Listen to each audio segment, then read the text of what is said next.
Hey everyone, I wanted to go over the new and exciting news that we got for Monster Hunter Rise Sunbreak, which is now available on both the Nintendo Switch and on PC.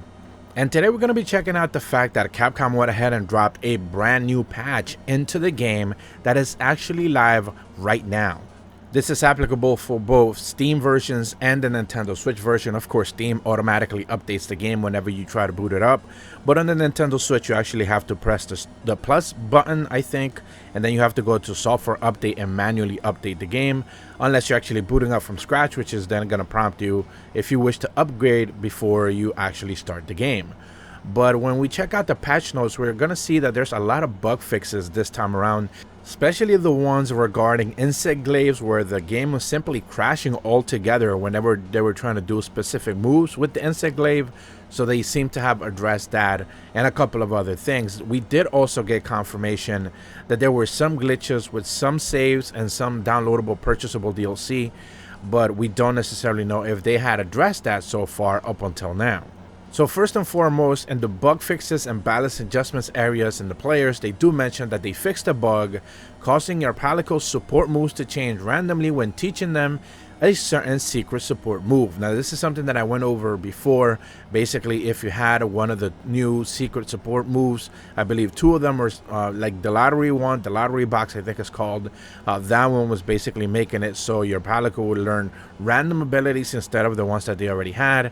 Of course, you can reteach them the abilities due to the skills that you can now actually have in the game in Sunbreak, where you can actually get your Palicos to relearn all the skills that you already had, or like any new ones that they didn't necessarily have before.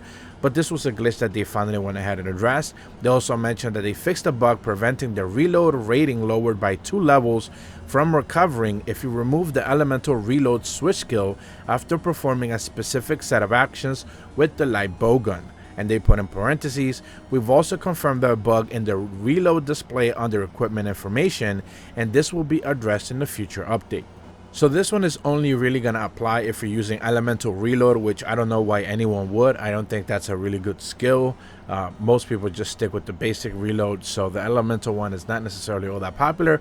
But if you're using it for whatever reason, that is most likely the cost that you were having before.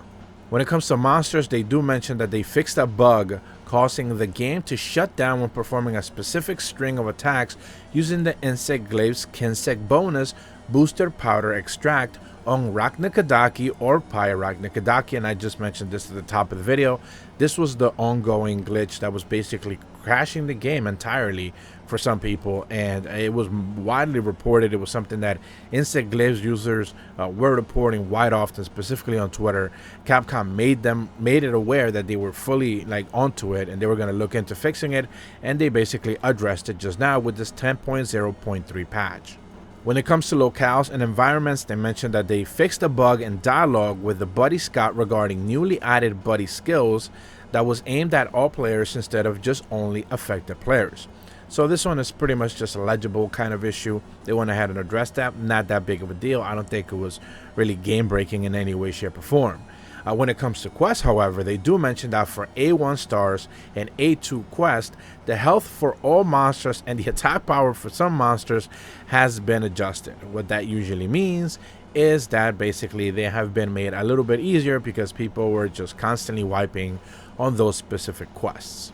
And if you don't necessarily know, A1 and A2, these are afflicted quests, essentially the endgame loop that you're going to be dealing with right now.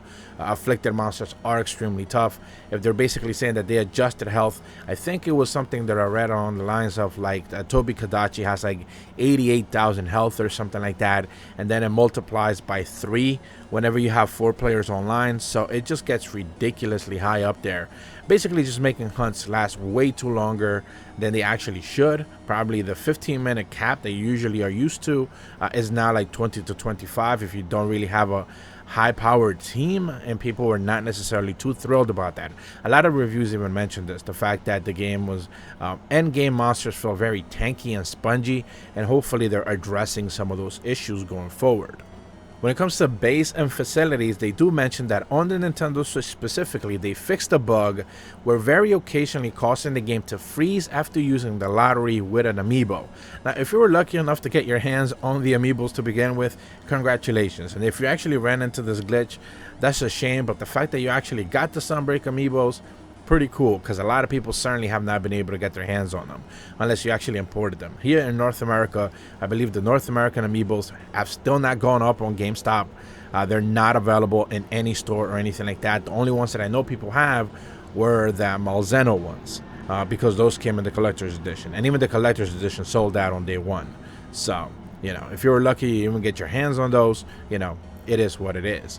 Lastly, they do mention in the miscellaneous area that on Steam specifically, they fixed a bug causing the player to temporarily lose the rights to play Monster Hunter Rise Sunbreak when purchasing or activating DLC during gameplay. And this is something that I touched upon also at the top of the video, that this was a DLC purchasable DLC issue that they had, but it was not really going to be a problem unless you basically bought the DLC while you were playing the game. If you actually decided to buy the DLC, or any DLC for that matter, outside of that, basically on the Steam page, you're not going to be having any sort of issues. So, you know, it was very specifically applicable to only certain scenarios.